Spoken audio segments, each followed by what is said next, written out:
Hi everyone, welcome to Bounce Author Spotlight. I'm Shruti, I'm the marketing lead at Bound, and today we have with us Baba Karanveer, who is the author of Nusqe. Baba has been born and raised in Bombay, but has also been a flight attendant for the last 15 years, and he's here to share some of his experiences, some of the Nuskas we can take home with us, and to talk about his book. Welcome, Baba. So happy to have you here. First of all, thank you for inviting me and giving this platform to share about Nusqe. Yeah, and very excited for this. Yeah. So, could you tell us a little bit more about your motivations for writing this book? What brought the idea of putting Nusqe out there in the world? So it all actually started in 2020. It was during COVID, when the world was hit by COVID. And I was, when the whole world, the entire world was locked down, I had the opportunity to travel because of my job. What you were seeing in news, what you were hearing, I was actually there. I was present, I could see people falling down. I was seeing what was happening in Italy, what was happening in China. I was scary, to be honest, yeah. Uh, Flashback, and let's fast forward to 2021. After traveling almost around 1.5 years during the peak COVID, I returned back to India, and my friend's family, they were having fun. They were telling me, about what happened. How did you never got COVID? So I never got COVID, yeah. So I, funnily and jokingly, I said, it may be because of my dadis and nanis Nusqe, and I've been following that for years, since we've been brought up like that. So kind of started reflecting on it, and I still remember my first aim was to really, see whether there is a book on Nusqe, because every household has a Nusqa. You have it, I have it, and I started doing research, and I think around 6 months I came to know there's no book, there's nothing like Nusqe. So the book came into light, then that's how I started writing Nusqe, and then there was a lot of research about it. But that's how I think the Nusqe was born, yeah. And looking at the cover, it's super fascinating. It's this Indian superhero who's punching what looks like germs in his face. So, what was the idea behind that as well? All right, yeah. So for this cover, yeah, there was a lot of brainstorming for this, to be honest. Now I believe, when especially there was COVID, everyone was looking for this one thing, because there was so much uncertainty, fear, and we all kind of were looking for that one superhero, and we all actually, daily life look for that, So every Indian during that time, I think, became a superhero. We were, subconsciously or even unintentionally, we were helping each other. Not even realizing that we were actually helping, and we were doing it that because there were no vaccine. We're talking about before vaccines, yeah.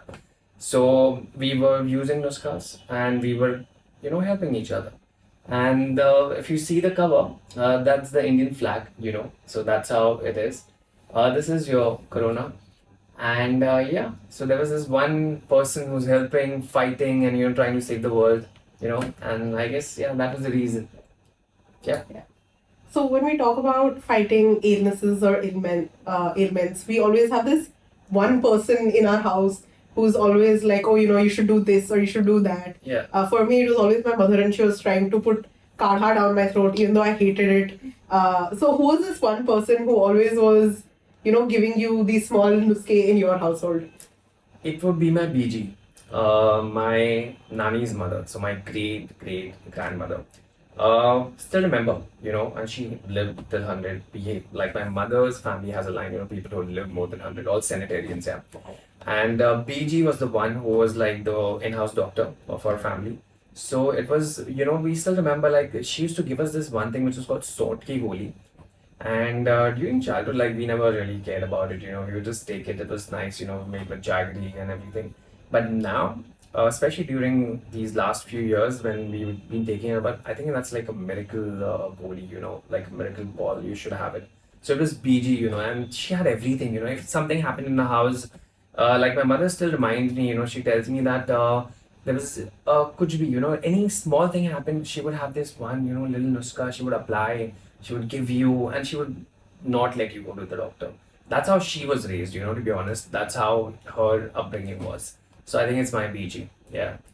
So in all these Nusqes, there has to be one that you enjoy? Because it's all about eating and or drinking a remedy, right? Yeah. So what is one that you enjoy and what is one that works really well but you hate taking at any point? There's this one, there are actually few, but the one is Karele and Amla ka juice. You know, when you, even, you know, that word itself is Yeah. Karela. No, we don't want that. So even if, you know, when I see it now, like, and it's something which in our house we have it, my mother has it, like, daily, to be honest. Not daily, but I think once or 2 days.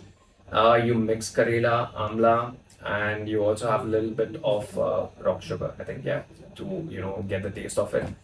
But yeah, that's something which we haven't, but it's something which I still run away. I see it and I want to run. You know, it's like a punishment, I think, sometimes. Punish him.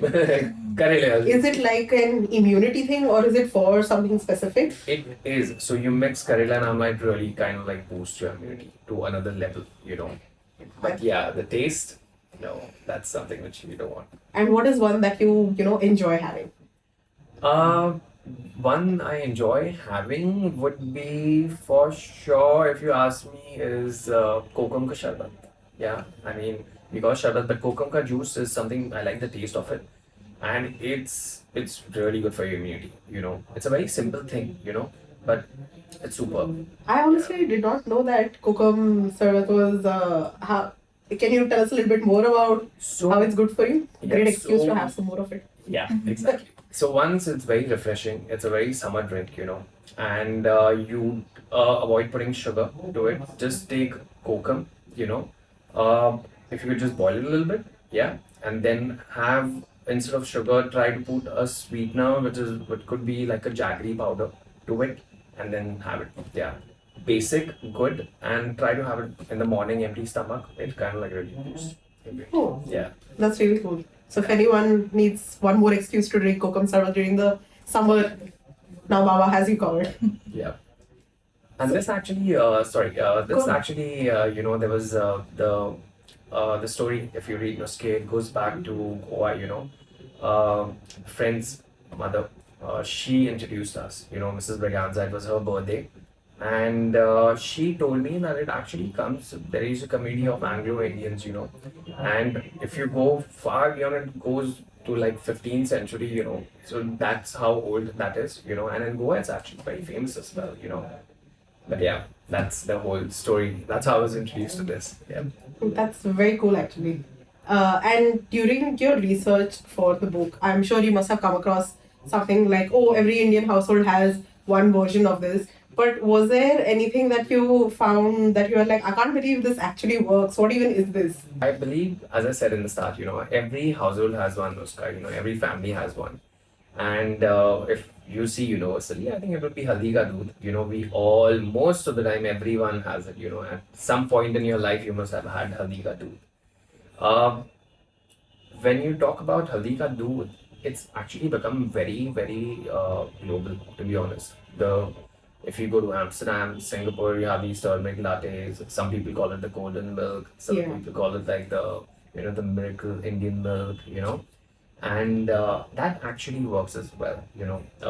For me, it's always worked. I know people for whom it's been working for years, for centuries, and then that's the reason now it's, you know, got the attention of the entire world, haldi ka doodh. And people have different recipes for it, you know. A friend of mine, when she took Nusqe, you know, recently, she went to Romania, and she actually tried this, you know, and she then called me. She was with her mother, I still remember, in Bucharest, the capital. And she said, Baba, see what we're having. It was a video call. And I'm like, what? And I'm like, I was trying to, figure out what is she having. Is this like some kind of drink? Where Romanians they drink a lot. I'm like, what drink she's, but it can't be alcohol with milk, you know. Like, Baba, it's your Nusqa. We are having haldi, you know. And she pronounced like haldi ka do, like that. I'm like, oh, wow. Like, Baba is turmeric milk. So yeah, you know, it's so nice that it's just been a month, and you know, like someone calling from Romania and telling me that, you know, it's really helping them, you know. Great, yeah. So haldi ka doodh, that's the one, yeah. And one that you are very skeptical about, like, I can't believe this works, but it's there anyway. That would be Aliv ke dane. You It's know, Ali. yeah, it's the red seeds, yeah. And I still remember when you go back to Now this one is something I remember, Kanyakumari. It's in Nusqe as well, and it was a summer camp when I went. Um, I was sick. I was very excited first of all to go to Kanyakumari. Like always heard about it. In the books and famous the legend of Swami Vivekananda ji. When he stood there, it was his vision to bring. He thought from standing there that to make India global. So my idea was that, like, wow, Kanyakumari. I felt sick in the train, and by the time I reached, I was like so sad. So we were staying in the premises. There was a temple, and there was Panditji. I still remember everyone used to address this old man as Panditji. He came when he realized, when he came to know that someone is sick in the camp. So he came and he asked my teachers what happened to him, and they said, he's been not doing well. So he came to me and said, don't worry, I'll give you something and you will be fine. Aap ठीक हो जाओगे, he said. So I said, okay. Yeah, So he gave this nusqa. It was a leaf ke dane, and it was also made with milk and some spices. You won't believe. It was like a miracle. In less than 2 days, I was like up like that. And I saw Kanyakumari, and I still remember before going, I have this vague memory. We went to the temple and he was doing aarti and, took his blessings. And he said, always keep this. And this also told a lot about the history of it. But that is something which worked for me. I don't have it regularly, but yeah, that's something I think people should also try. It's not usually people talk about it. Yeah. That's the one. So, like, now you mentioned your friend in Romania, and then you also spoke about, even though it was forever ago, your travel to Kanyakumari. I think as a flight attendant, you have the opportunity to visit so many incredible countries and spend some time over there. Uh, I'm pretty sure you've come across something like global nusqe or some really specific remedies or rituals or just, even food that is local to those foreign countries. So, what has your experience been about with that? I'm sure you've come across such amazing things. Yeah, there are few actually, to be honest. I still remember, so in 2014, I was in Nigeria, Lagos, one of the dangerous countries in the world. Never ever go there, to be honest. But so Baba being Baba, I said, okay, let's go, let's explore, let's go there. I went out and I did what I did. Had a great time, to be honest, but also very scary. I still remember there was a time there's a guy who just came across the road and put a gun on my head and he said, "Give everything." In the middle of the road, in early afternoon, you're talking like everyone's there, and it was like so common, everyone, no one's coming to help, everyone's staring. And this man has a gun on my head. Luckily, I had someone with me, and we had to, of course, give some money, but I was scared. So in Nigeria, a friend of mine, I had bronchitis early on in my life. And so sometimes I would cough, and with bronchitis, sometimes you can't really breathe. Yeah. So there is something called bitter kola. Yeah, I think it's called bitter kola, if I'm not wrong. And that's a nut, you know. Now that nut is also very ancient nut, like centuries old. And among Nigerians, it's very famous. So that is their nuska. What you do is you just chew them. You get in the market itself, chew them regularly, and I think within some time, if you make it as a habit, so it cures your cold and your cough, but it's actually for your bronchitis. Uh, I started chewing that. I took a bunch of it and had it for next few days, and especially when I had coughing, yeah, bitter cola. Also, some people say that it was one of the, because Coca-Cola. The Coca-Cola, actually, this guy who invented Coke, and if you see the factory in Atlanta, they say it was one of the ingredients used in cola. Also, the recipe for Coke is like a very big secret. But they say Coca-Cola actually was inspired by this. So that's one of the very, very different nuskas I've seen Yeah. in Nigeria. The other one would be in Japan. It's umabashi. Yeah, I don't know if you guys have heard about it. Pickled Yeah. plum, right? Pickled plum. Yeah. Yeah. So a lot of people chew that in Japan, and it also helps you with your cold. Yeah, very very famous that one. But I never knew until I tried it. Umeboshi has a really weird taste though. How do you like? I mean, I know a lot of people who've tried it and instantly hated it. What do you think? This is my random question. Same for you. Instantly hated it. I didn't like it. Yeah. There's something, but it was different. Yeah. And we were having this in Kyoto. It was my first time I was visiting Kyoto. You know, like the whole, for me, Kyoto is like the Banaras of Japan. You know, like the whole cities of temples, you know, and it's beautiful. Like, it's such a pilgrimage. I was sitting by the lake. There was this one monk with some disciples, and there were a few other people. And I think that's when someone, you know, introduced me. I was just chilling, having it. Gave it the first time I tried it. Yeah. Other one is also very. This is fun. It's in Russia, and I was hungover and I had sore throat, and I was dating this girl from Russia, Marina, and she said I had to do a flight, you know, and it was really bad. She said, Bhavan, this, you know, I have this something, you know, which will really cure it. It's not a medicine, but it's a Russian medicine. Think about Russia. What is their medicine? Alcohol? Alcohol. Vodka. She gave me a vodka shot with ginger and can't remember what was, there was something else in it.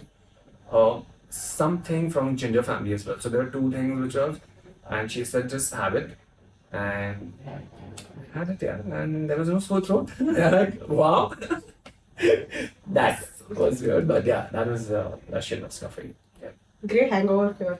And so like the Russians to cure a hangover with more alcohol. That's how they do it. And she said, and she actually specifically said, Baba, don't think this is not alcohol. This is Russian medicine. So that's your Nusqa for Russia. Yeah. So this is nice, yeah. Also, this is a completely off-topic question, but in the beginning couple of pages of the book, you have a picture with a really cute baby panda. So I wanted to ask you about that. Do you always make time to go visit animals around the world when you have the chance? Are you a big animal person? Yes, I am. Yeah, I love animals to be honest, and it's something which I make an effort to try. You know, to see animals around the world, and there are so many to be honest. The panda is my favorite. I can never forget that experience in my life. That is early 2012. I remember there is this giant panda base in Chengdu, 1 hour away from Chengdu. That's where you can really go and get close to them. A lot of formality, I remember. You have to do a medical test that time, you a consent form, and they observe you for 24 hours before they let you go. After all the reports come, so next day you again come back and everything is sorted and they clear you, and that's when you can actually go and hold the panda. And for me, panda was, you know, teddy bear, a live teddy bear. Imagine a teddy bear, you're holding a teddy bear which is actually moving and, you know, with life in it.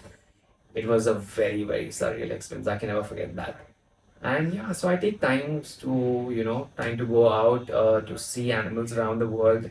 The recent one, just yesterday actually, I met a wombat. Wombat is also very, you know, endangered species in Australia. You only get in Australia. That's it. Yeah. And only place, there's this place called Australia Zoo, very famous. You see in a lot of shows, you know, it's run by this Iron family, if I'm not wrong. So we went there, and that's the only place where you can actually get close to wombat. You again have to fill up the huge form, and you know, but it was good, you know, like something different. I've never seen something, you know. So yeah, that was a great encounter to be honest. Yeah, How large was it? I've heard like wombats can get super big. it was very big. Yeah, it was actually this big. You know, Wow. they eat corn. That's their favorite food. Corn, and there's one more. I think I'm not wrong. I'm not sure. What is it? Is it sugarcane? It's corn and sugarcane. I think that's two things I've seen. And thing about wombats is when they run, and if you're in front of them, they will actually destroy you. They're still that powerful. Yeah. That's, So yeah. that and also one more recently. It was an eagle. Oh. Yes, eagle as well. Yeah. Fun fact, apparently wombats can crush predators' skulls with their bum. Wow. Yeah. This I didn't knew. Every time you learn something new. Yeah. Mm, Okay. So, with every Nuska that you've written about, you've also written a small anecdote or a story that goes along with it. And I think a lot of them are super relatable to us who have grown up in Indian households. So, when you do travel, I'm sure you take your set of precautions because you're going to new environments, new weather changes, and with the rapid weather changes that are happening right now. Do you have like a set small bag of instant Nusqe that you travel with? Or do you know that, okay, if I'm going to this particular country, I have something to fall back on? What is your flight preparation like? So I have a very small bag, yeah. But a lot of these countries have restrictions, yeah. Especially in the West, you have, like you can't really carry food when it comes to. So, but there is this, yeah. So I usually my mother, she makes it when I come to India. I always take it. It's like these small, like small balls, like goalies, which has tulsi, neem, adrak, and black pepper. Yeah, this is her nuska. It doesn't have any name to it. Yeah, this is her way of preparing it, and so I always call it a mom ki boli. So I always have that. Uh, I have honey. I try to keep it, but again, some countries you can't even take that as well. Yeah. Yeah. So these are the basic few things, and I try to look, to every country, wherever I go, try to try their stuff, talk to people, in flight or maybe with my crew, from there, and ask them, is there something I should try, something which is healthy. Health, is like one of the most important factors these days as well. So, and that's how you actually, try these different nuskas around the world as well, and it's fun. It's nice, something new to try. Yeah. So, in your book, you've hypothesized that our belief and use, like Indians' belief and use in all these nuskes, including homegrown remedies, and with a lot of focus on eating better and using natural remedies, may have helped us escape COVID's intensity, maybe, or maybe we didn't feel the heat of it that much. So, do you think you have that observation because of your travels during COVID itself, or maybe your personal experiences because you said you had also not gotten COVID? Yeah. So, how did you come to this hypothesis? Okay. Let's go back to COVID. Yeah. If you see, even now, forget that. Even now, when you're here, you can open this page where it's official information. India today, as of today is 27th February 2025. We still stand at a rate of 99.9% recovery rate of COVID. That's where India stands. I know it was bad that time. Yeah, it was heavy, you know. But when you comparatively throughout the whole world, we are still there. Now, I'm not just saying it just because of the Nusqe. There are a lot of factors. A lot of credit goes to the scientists who made vaccines, everything. But Nusqe did play a very important role during that time. And the credit should be given to our ancestors, to our dadis, nanis, mothers, nana, dada, everyone who made it centuries back. Now, coming back to the question, what happened during that time? When COVID happened, there was a lot of uncertainty, there was a lot of fear. No one knew what is happening. We were we were like we were fighting an enemy, but we don't know who is the enemy right now. And you fighting an enemy without a weapon. There was no weapon. In India, because we had Nusqe, that eventually started becoming a weapon. The Prime Minister of India, Shri Narendra Singh Modi, he mentioned about kadha. He said that, have kadha. It's a champion. If you go to the Ministry of Ayurveda and you see all these Nusqe, it's already mentioned. Now, what happened when we started using Nusqe, it kind of, I think it gave us that, it gave us that security, it gave us that comfort, and nothing is more powerful than being together. So there was a lot of what do you call? There was a lot of collectiveness.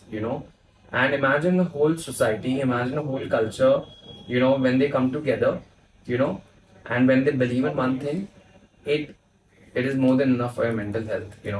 And during that time, we're talking about pre-vaccines. Once your vaccines came and everything came, of course, there was a lot of help. Yeah. But I think Nusqe really helped us, and that was enough, and that's where the superhero came. That's why I told you, every family has a superhero, and we're all helping each other in some way or the other. Yeah, I would put it like that. Yeah. And what did you do specifically to keep yourself safe as a flight attendant who was flying during COVID? Apart from the masking and all, of course. Yeah. I was having so I was became very conscious. I was having literally every Nusqa what have been mentioned, every day, just to also for some excitement, I would try something new, share it with my friends, and yeah, and just to boost your immunity. See, Nusqe is not for treatment of a disease, so don't get me wrong with that, but it's not for your treatment of any disease or illness. You have to go to a doctor for that. Nusqe is just to boost your immunity. And if your immunity is good, you might not need to go to a doctor because you won't fall ill. That's where Nusqe came in picture. That's the whole concept of Nusqe. So yeah, I was trying all these different Nusqes, jeera water, ajwain pani, and I still remember the kalonji seeds, the black seeds. My uncle, he told me about it, very specifically. So remember in Bhopal, yeah, he mentioned about these miracle seeds, and also mentioned in a lot of Islamic texts about, if you read about them, they're also very good. So yeah, I was also doing all these stuff, trying different Nusqe. So if the reader were to pick up a copy of Nusqe, Yeah. what do you want them to leave with? Like, what is your final message that you hope the reader gets through your book? Okay, so it would be first. I wish they feel a little nostalgic when they read about it. Comfort, gives them some kind of security. A reader who picks Nusqe, I hope it takes them to their childhood. If they have, when their mother, father, nani, dadi, grandmother, anyone who could have, given them the Nusqe, it takes them back to that. And for someone who's never tried Nusqe, I hope it kind of like sparks some kind of, curiosity. Okay, what are these Nusqe? What is this actually? I should try it. Because at the end of the day, it's all about your health. You go to a doctor, first thing they will ask you, do you have stress? How's your immunity? Two questions, simple as that. So we're talking about immunity, right? Yeah. So yeah, why not? And Nusqe is one of this tagline, which I always say is it's India's gift to the world. The whole point of writing Nusqe, one of the reasons was in India we have it, right? Every household has one. The concept is about sharing Nusqe with the entire world. And if a person who's reading Nusqe, at least if it has helped one person, I think Nusqe would be a huge success for me. And spread the knowledge. There is a very famous quote, it's called Vasudev Kutumbakam. It's a Sanskrit quote. It means the whole world is one family. Yeah. So Nusqe, I hope Nusqe makes the whole world one again, irrespective of the borders and the boundaries we have. And we all become one family, but just by sharing this knowledge and helping each other. Yeah. That's a very nice sentiment to end with. Let's do a quick rapid fire. After a tiring flight, what is your go-to Nusqa? It's honey with water and lemon, manuka honey especially. Yeah. Have you ever shared a Nusqa with a crew member from another country and then they've come back to you saying, hey, this worked? Yes, I've shared this one with a Mexican friend of mine, and it was guduchi, giloy juice, and really worked for them. Yeah. If you had to create a flight attendant survival kit, what would go inside it? Ginger, turmeric, tulsi, and honey and lemon for sure. Yeah. What is the strangest Nusqa you've ever tried? Strangest Nusqa I ever tried? I think it would be lizard soup in Hong Kong. It's very strange, but in Hong Kong, people have it when they have like very fever. And I had this in Hong Kong. Yeah, it is. Okay, I want to try it again. I'm pausing the rapid fire because please, you have to tell us a little more about the lizard soup. Okay, in Hong Kong, if you go, there is this place, I can't remember the suburb name. Is it Myeongdong? No, Myeongdong is in Korea. Yeah. There is a suburb, very Kowloon. I think it's Kowloon. Yeah. So this place, there's a train station, Kowloon train station. Behind it, there's a small market. In that market, there's this lady who specifically sits and only sells lizard soup. It is known to cure your fever, cold, and specifically I think sore throat. All these three things, and trust me, it's packed. I went there. I don't want to have it again. But yeah, that is the strange, and it really they really believe in that. Like they really believe that cures. Yeah. So Did that's. it help you? I only had what a little bit of sardi, like a little bit of cold that time. So I had the soup, and I think it was good. Yeah. I mean, I was fine the next day. Do you want to describe the taste?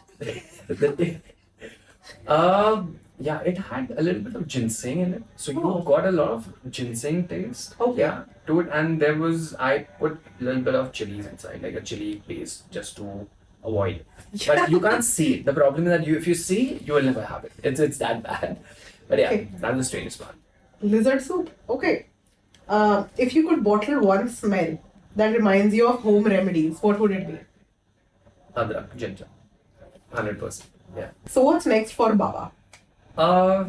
So next for Baba is going to be I'm writing my second book. It's about Iran. Yes, it's also a true story. Want to show what happened with me in Iran and how Iran is being portrayed in the Western media, but Iran is a beautiful country.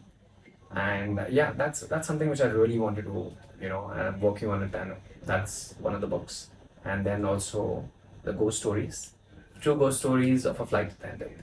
That both of you sound very exciting. Yeah, that's fun actually. The ghost story is really fun. It happens all the time. It depends how you believe, how you take it, but it's a fun one. Yeah. Do you want to share a short ghost story with us? Oh yeah, why not? The short one would be okay. So there was this friend of mine. We were in Moscow, and we landed. We were supposed to go out. Everyone came down except her. She was not down. So people get tired, after a flight. So we left her. Came back. I called her because she's a friend of mine, not answering. So I thought something's wrong. It's been like 6 hours. Went to her room. She had just fallen down. And we took her. Of course, we called the medics. And later, after a few days, I asked her like what happened because I came back. She said that when she came, entered the room, there was a mirror. Usually, when you enter a hotel room, there was a mirror. So she was looking herself in the mirror, admiring herself. The image of her in the mirror started smiling at her. And she couldn't believe. She went a little closer and the image did like this. She collapsed. This is her story. Yeah. So in Russia, they say that if you want to know, there is some kind of these supernatural power, if you want to put it like that, or a spirit in your room. The first thing you do, you enter the room, go to the mirror, and you put your finger to the mirror, and it should just match. And that's the sign that, okay, this room's okay. That's just one. That's terrifying and a great way, I think, to end this conversation. Thank you, Baba, so much for sharing all your Nuskas and for coming on this talk with us. For everyone who wants to buy a copy of Nusqe, we will be adding the Amazon link in the YouTube description below. And yeah, maybe next time, if any of you try a lizard soup, please do let us know in the comments. And you can follow Baba on social media. He's also a travel vlogger. We will put all those links below as well. And thanks again, Baba, for coming. Well, Bye, everyone. thank you.